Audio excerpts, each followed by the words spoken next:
Amazingly enough, people still count this lovely old thing as one of the 7 modern wonders of the world. The Golden Gate Bridge, a little rusty now, and more than half a century old, but still it seems counted as the best, counted as simply wonderful.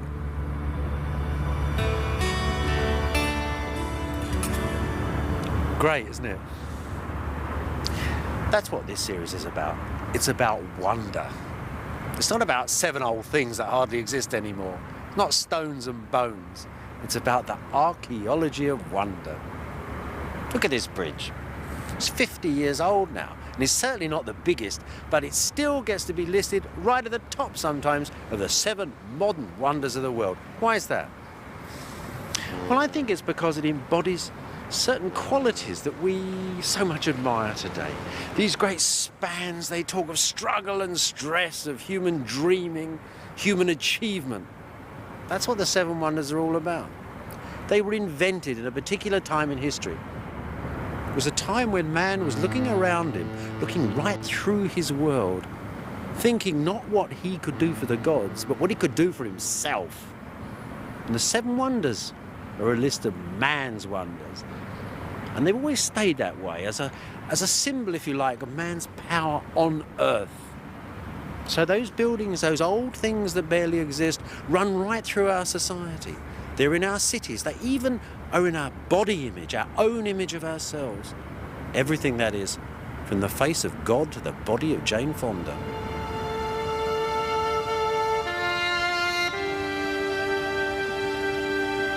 So what exactly were these 7 wonderful things?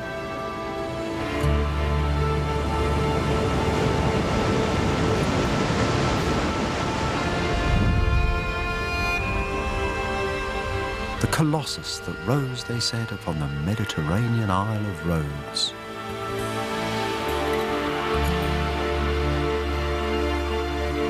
The great gaudy temple built at Ephesus in Asia Minor.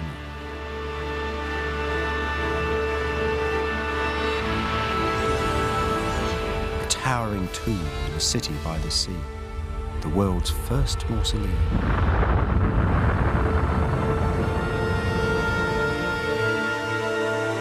The lighthouse called the Pharos to guide boats to the harbour of Egyptian Alexandria.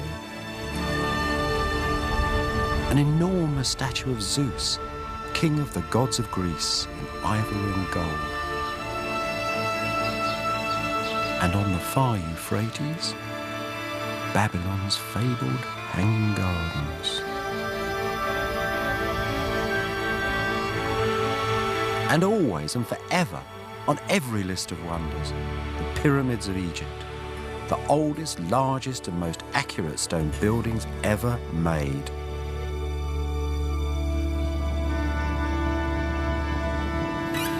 Echoes of these ancient things are still inside our cities. At San Francisco, a pyramid stands inside the earthquake zone.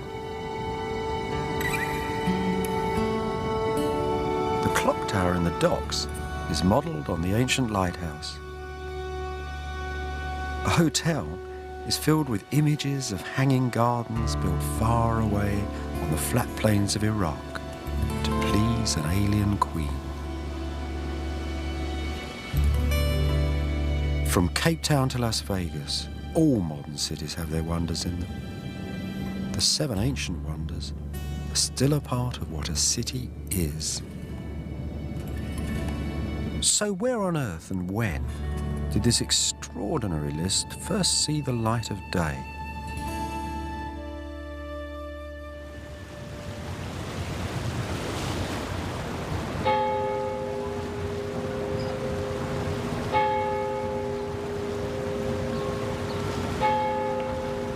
Heidelberg in Germany holds the answer.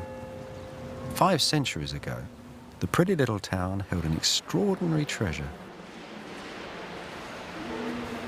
The greatest collection of ancient books the West has ever known.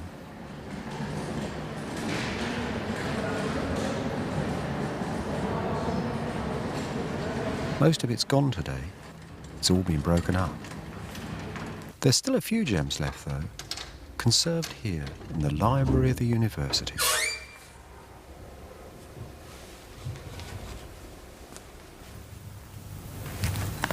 You know, that is amazing. That's one of just 1,000 or so old books that once held most of the wisdom of the Western world in them. You know, my first childhood memories of the Seven Wonders is sitting with my grandparents, looking at a book. It was about that big, and it was a dictionary, and in the middle of it were these lovely old brown photographs. The Seven Wonders of the World. So that's my first memory of the Seven Wonders.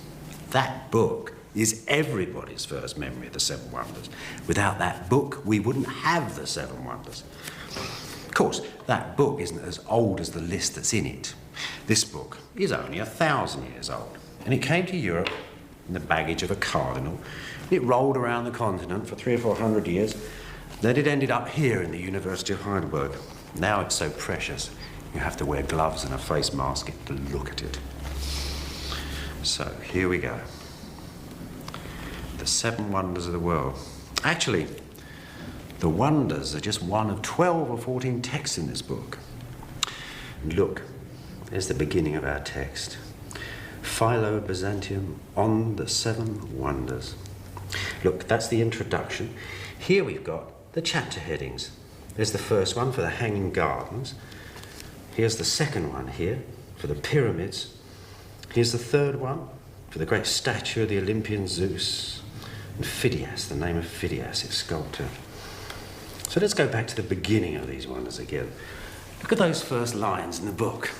He's telling us that everybody's heard of these seven wonders, but nobody has seen them. For to do so, you have to go on a great journey. You have to go to the land of Sumer. You have to go to the land of the Egyptians, and you have to go to Greece. So let's then start that journey, go to the shores of the Eastern Mediterranean.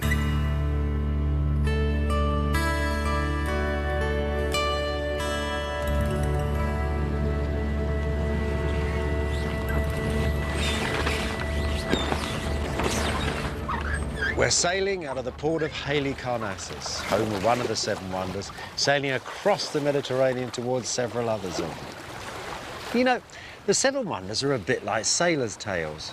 Some of them were well-known things in well-used ports. Others were out there somewhere, magic, mystical, garbled memories of things that nobody had ever really seen. Sort of things that keep travellers travelling, really.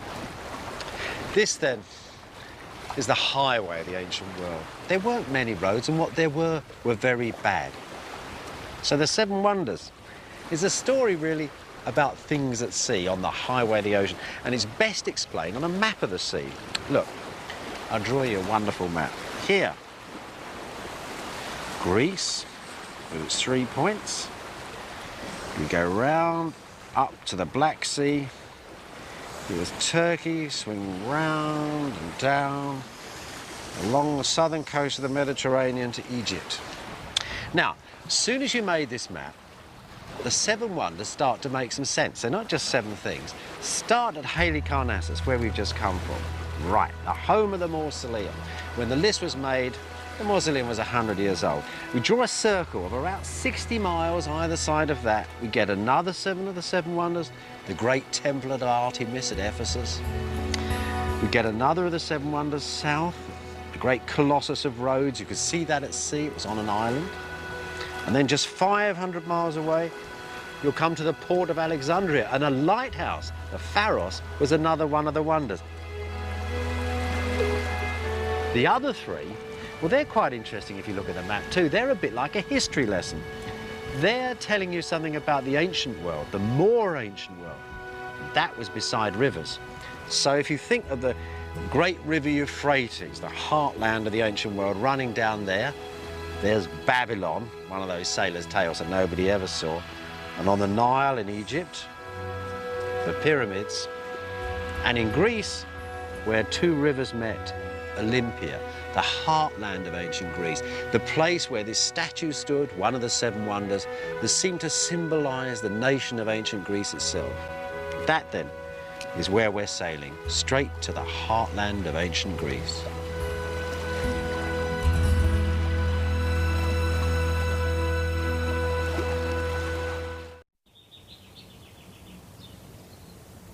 Visiting Great Zeus, one of the 7 wonders of the world, was planned like a splendid drama.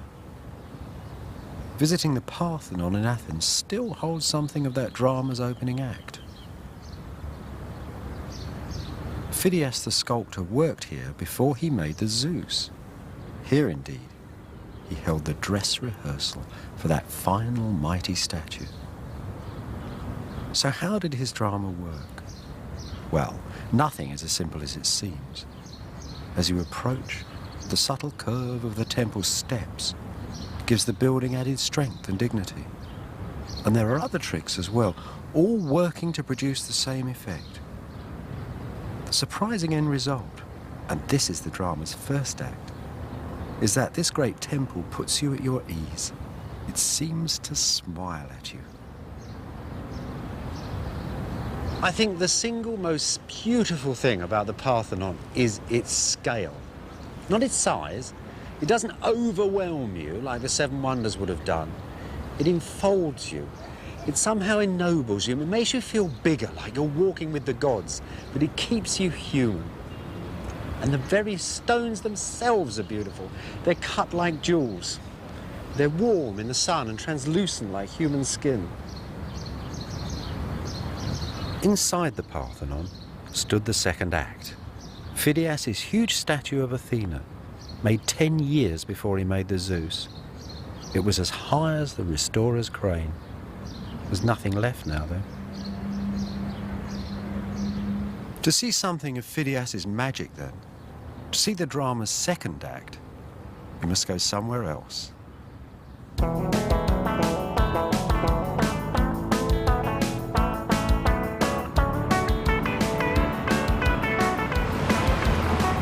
To the city they call the Athens of the South, to Nashville, Tennessee.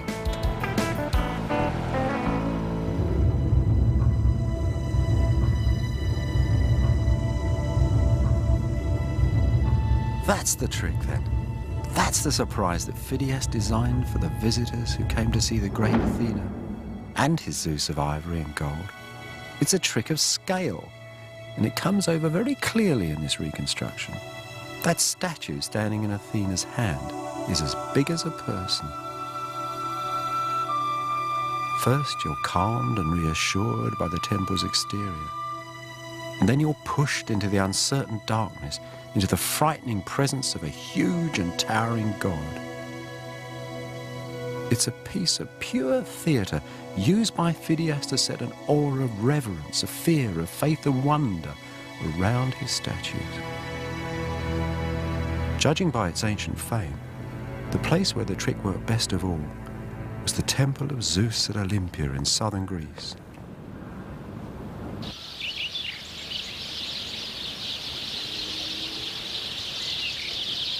The athletes of the ancient Olympic Games went into the stadium through this archway.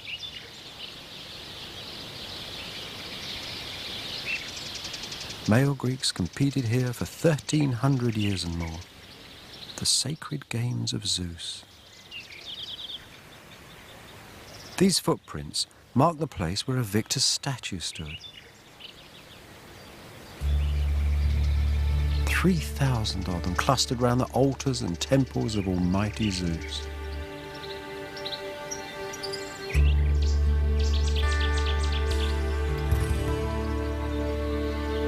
The columns mark the buildings of the ancient Olympic village.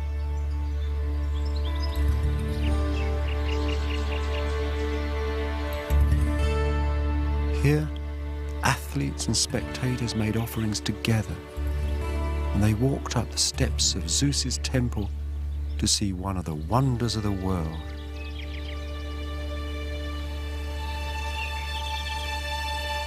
This was the heart of their culture, the grandest single figure of the ancient Greeks. Zeus's skin was made of plates of ivory, his hair of gold.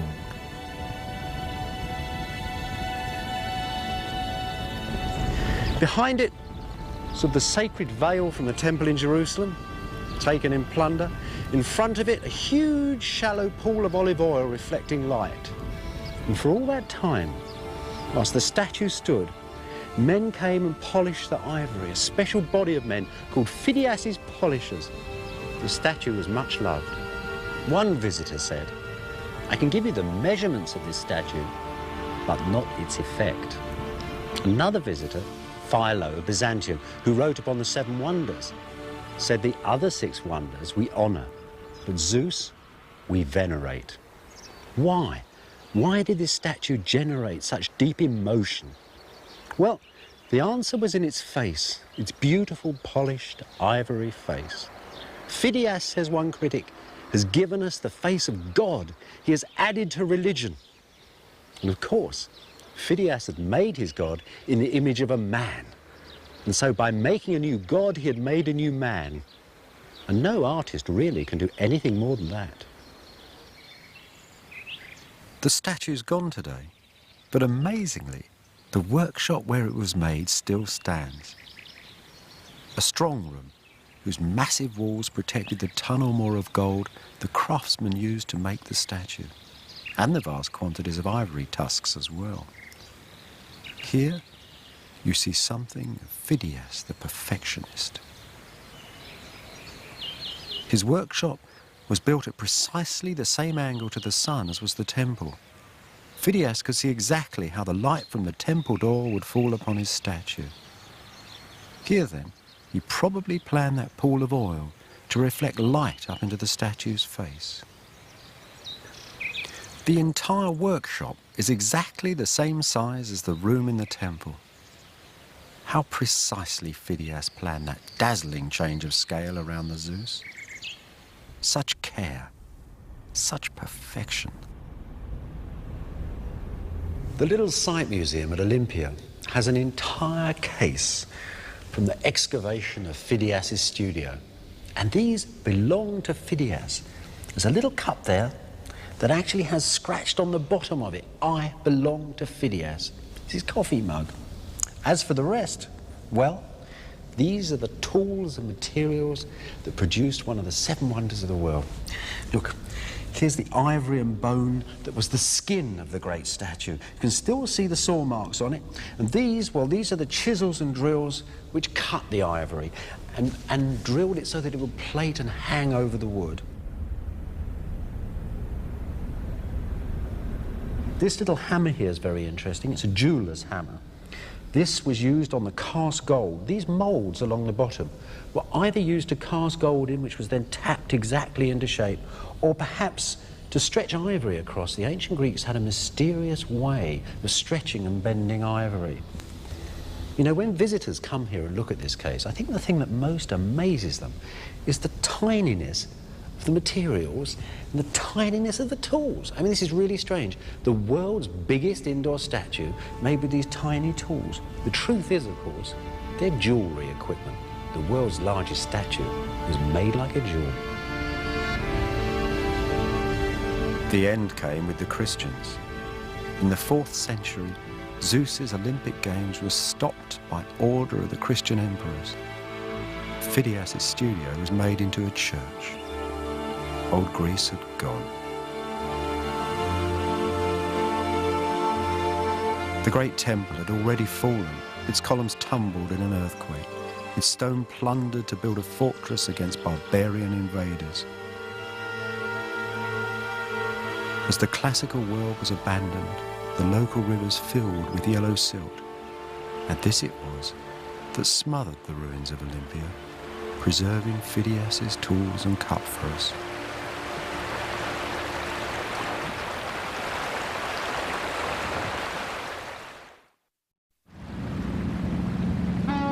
Zeus's great statue had been carried off, taken away to Istanbul, or Constantinople as it was then called.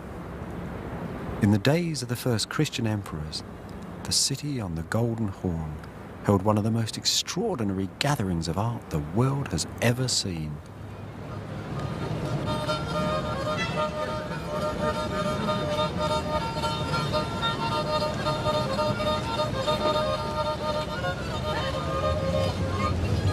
This brick circle marks the entrance of the palace of the pious Christian eunuch Lausus. He oversaw the closing of the temples, He collected pagan sculptures and stood them in his palace. The greatest prize of all stood at the end of the hall. The 800-year-old statue of Zeus.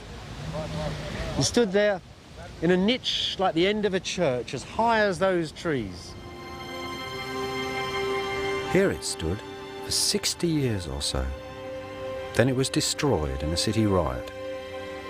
In one way, though, it's still here to this day, for the great face of Phidias is Zeus, became the face of Christ omnipotent throughout the Eastern Church.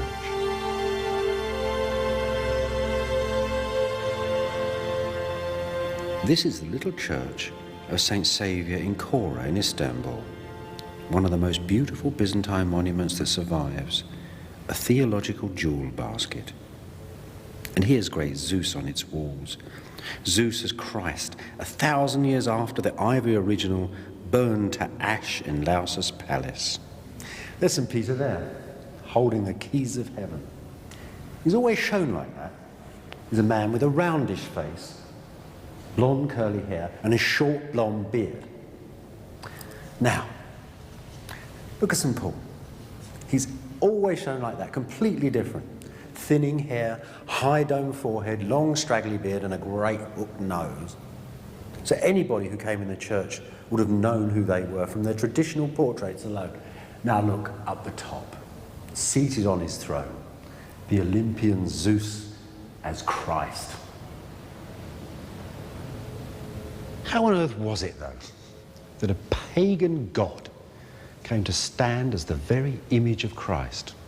Well, for one thing, the Olympian Zeus in Lausus Palace was a very wonderful thing in its own right.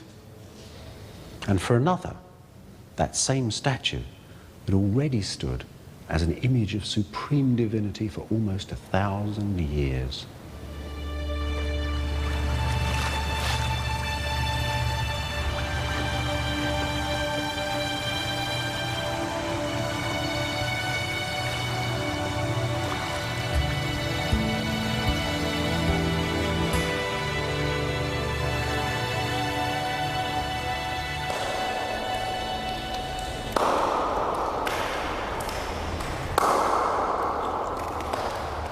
Bacchus, the god of wine, Aphrodite, the goddess of love, will both dissolve your limbs, the ancient poet says, as will their only child, the gout.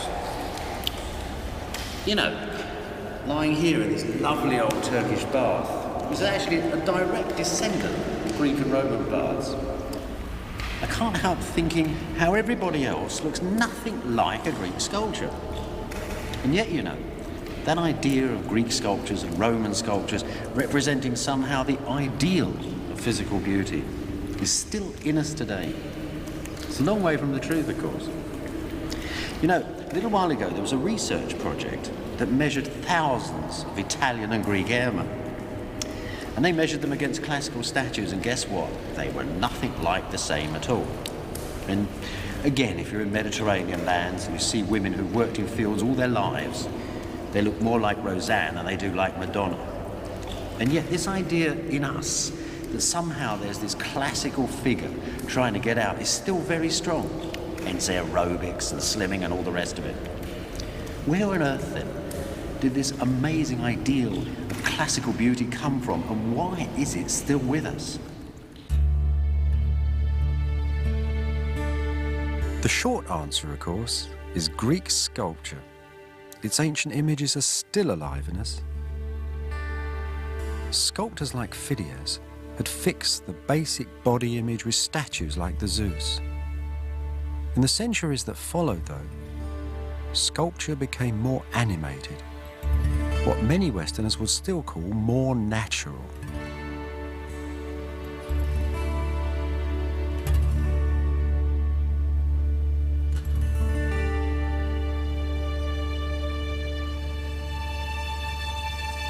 Sculptures of women took on the looks and glances that are still today called sexy.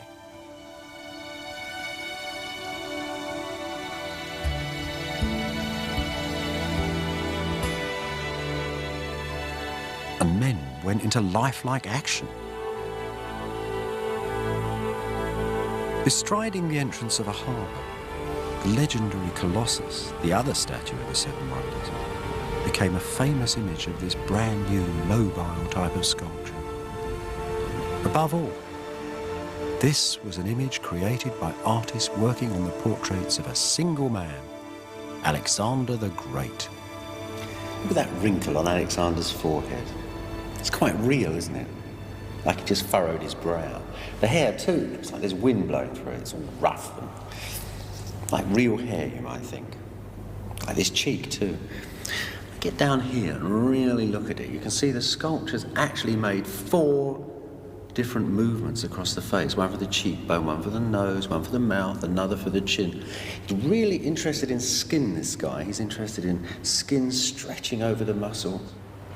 You get the feeling that if a fly settled on this marble, it would twitch. Alexander changed history. That's why this new type of sculpture is so appropriate. He changed history when he marched from Macedonia to India. He actually put human affairs at the front. There was a time when you could say that was before Alexander's conquest and after.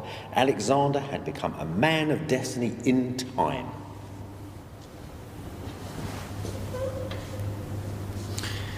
A man of destiny, of course, is an image. It's not a copy of flesh and bone. Just as Hitler had Leni Riefenstahl, just as Garbo had Hollywood, so Alexander has his image maker. He had a sculptor, a court sculptor called Lysippus, and he invented the first image of man as hero. Did a lot for Alexander. One thing he did was to get the gentle curves of Greek sculpture and really throw them about. You can see this torso going down, the legs go cross. It's a real man of vim and vigor here. I mean, this muscle, which shows that Alexander was a pretty powerful javelin thrower, has been accentuated so it clamps down on the thigh. But the biggest thing he did was to decrease the traditional size of the Greek head. That normally fitted into the body by about 7 or 8 to 1. Lysippus made it 10 to 1. Alexander's head got smaller. He ended up looking more like an American football player or Schwarzenegger or something. Lysippus really did a number on the face, though. And he's made us a modern hero. I mean, this guy could go straight into the movies, couldn't he? It's a very strange story about how this particular look came about, because the real Alexander was truly long-haired, it seems, but rather short and a little deaf. So when he was surrounded by his courtiers, his typical pose was of actually slightly straining to hear what was going on above him. What Lysippus did, the classic icon maker, was to turn these defects into heroic poses. So the slight craning, the twist, was turned into a pose as if he was directing armies. And of course that has caused the mouth to curl slightly and open a little. That's what Lysippus made for us here. It's really the first image of a star. And bits of this will survive in every star's picture, from Byron to Brando to the dying James Dean. What moved these ancient artists as they made the first images of modern heroes? As they showed Alexander fighting, riding and hunting?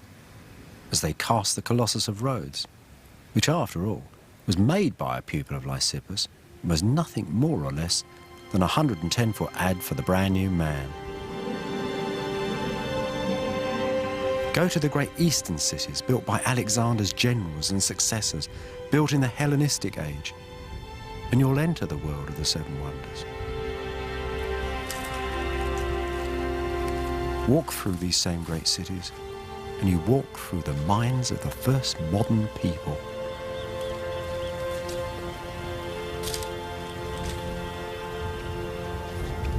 I'm strolling up the high road to Pergamum, one of the grandest cities of the Hellenistic East. These cities were completely incredible. Amongst other treasures, they had examples of all the Seven Wonders in them, from colossal statues to the founder's tomb. Pergamum, uniquely perhaps, lacked a lighthouse. Didn't need one, of course. It was nowhere near the sea. It had its own technological wonder, though. That was a 33-mile-long system of pipes that brought icy water from the top of a mountain to the heart of the city. It's a real technological wonder. This here is just a part of the outflow. This is really a river they've diverted. And look, there's the name of the potter, still on the pipe. Now, this Hellenism, this age of Hellenism, people usually don't regard it very highly. Even the word Hellenism is pejorative. It means sort of like the Greeks. Now, think of ancient history. We are generally told that the beginnings of the modern world start in the classical period, right? By that they mean two things. On the one hand, they mean the ancient Greeks, as wise as owls, in beautiful white togas, building the Parthenon, thinking beautiful thoughts, and generally rolling around the islands of Greece. On the other hand, a few hundred years later, the Romans pop up, much more interesting, very cruel, interesting party throwers, and they also throw a few Christians to the lions and things. Between those two polarities, however, is Hellenism. And that really is the heart of the Seven Wonders. Hellenism is the first modern age. Seven Wonders, after all, are a range of aspirations and achievements of human imagination. This Hellenistic age is the first money economy. It's the age which really gave Rome its impetus and start. And also in the East, after a few hundred years, would see the birth of Christianity.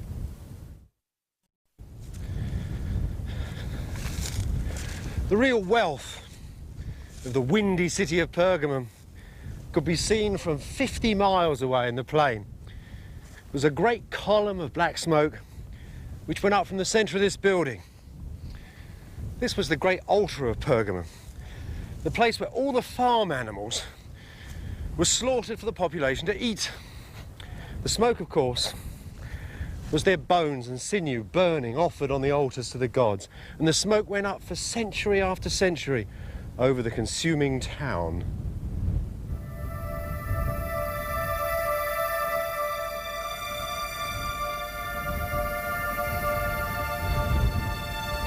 The altar's gone now, blasted out of the hill of Pergamum in Turkey in the 1870s by a German railway engineer and carried off to Europe.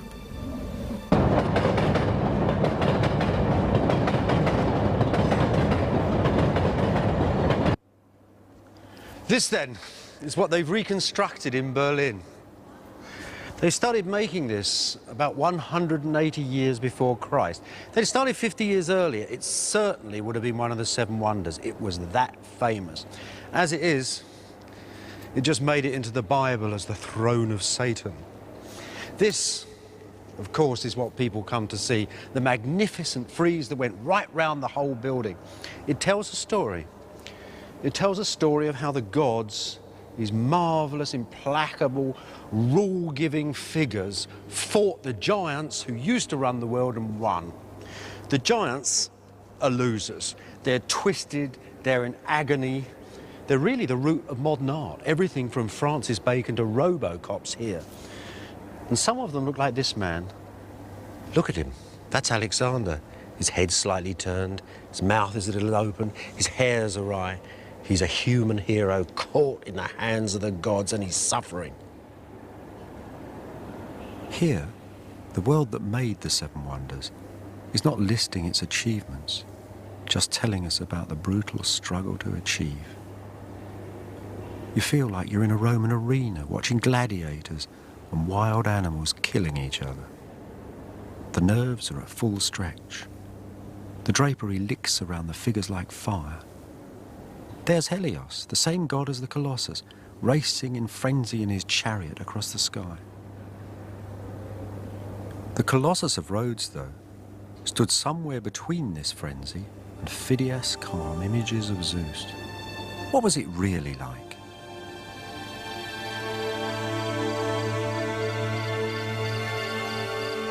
Out to sea, wrote Philo of Byzantium, out to sea lies the island of Rhodes which the sun raised into the light.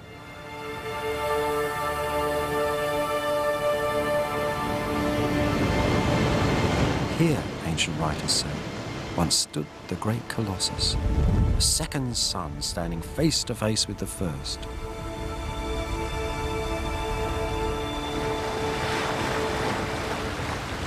It was made about 280 BC by the sculptor Chares, one of Lysippus' pupils. Though it fell down after only 60 years, they say it was just as impressive as a ruin. Finally, the fallen statue was broken up by Arab soldiers and sold in Syria for scrap. In modern times, no one's seen a trace of it.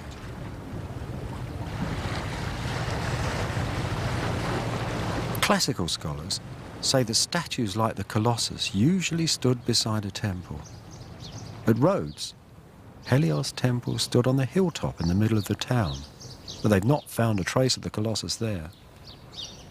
They did uncover a single vital clue, though. Huge city walls from the time of the Colossus running through the town and down into the port. These prove the Rhodes harbours are largely artificial. This means that a colossal figure might well have been built on the end of this brand new harbour wall, just as they were in other ancient man-made harbours. The Colossus couldn't have possibly spanned the harbour entrance, though, as pictures of it show. It would have had to have been 1/4 of a mile high for that, and neither the metal nor the stone of such a giant striding statue could ever sustain such massive strains, nor the force of winter gales.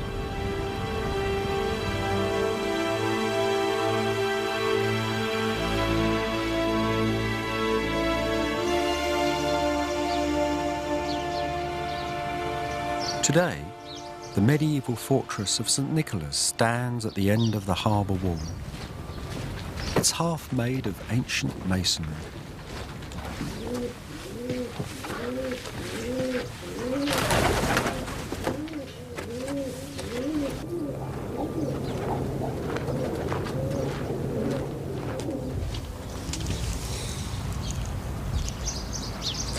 You know, the most interesting thing in this little fortress are these blocks of marble.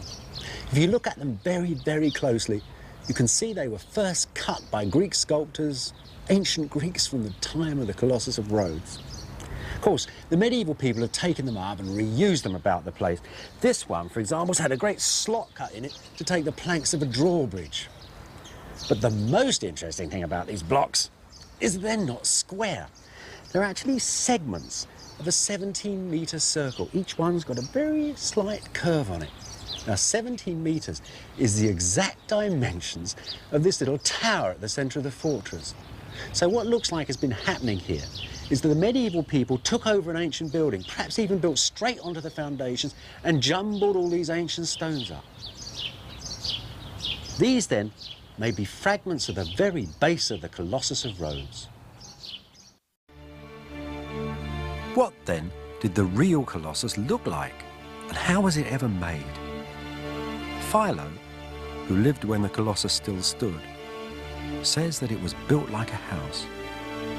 Fragments of other giant statues show that they were built as skillfully as Phidias' Zeus, bit by bit, on frames of iron and stone. The skin of the Colossus was cast in sheets of bronze. As for its pose, the truth is, we don't know if it was standing up, sitting down, or even driving a chariot. Chances are, though, there's a hint of it in statues like these. A standing bronze with some of the life and grace of Lysippus' finest work for Alexander.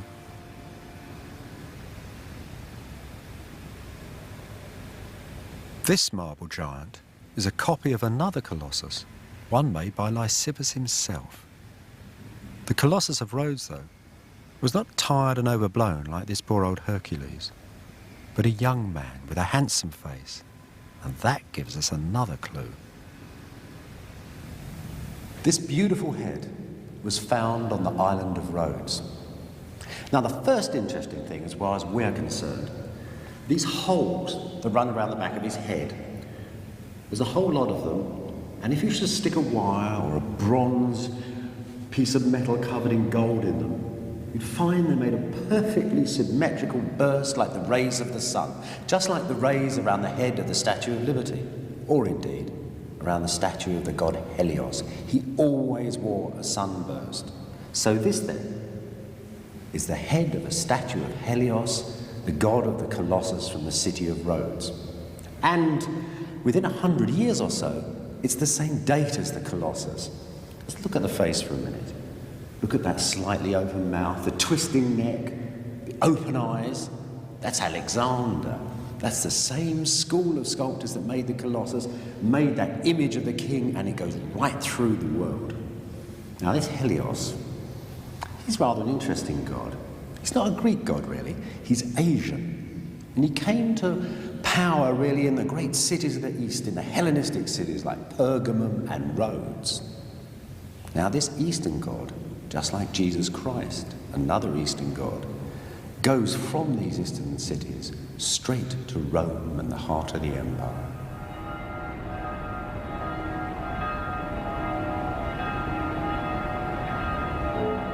If you go to modern Rome, you'll still find images of the ancient sun god. When Christianity was beginning, the links between the Eastern gods were very close. Just like Christ, Helios the sun god was also the god of judgment who cast sinners from the light.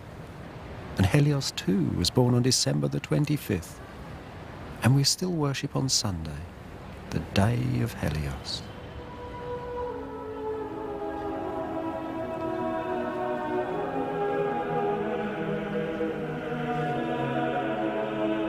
Still today, deep in the church, under the altar of St. Peter's, there are memories of Helios and some of the oldest images of Christ. In an ancient catacomb close by St. Peter's tomb, the gold mosaic shows us Christ as Helios rising in his chariot. This risen Christ has Alexander's twisting neck and straggling hair and slightly opened mouth. And the fiery flames that once flicked around the head of the Colossus have become a Christian halo. Here then, echoes of the ancient wonders entered the Christian world. And still today, our modern cities are filled with half images of Zeus and the Colossus, and all of them, as all of us, modelled on those splendid ancient images of ivory and bronze and gold.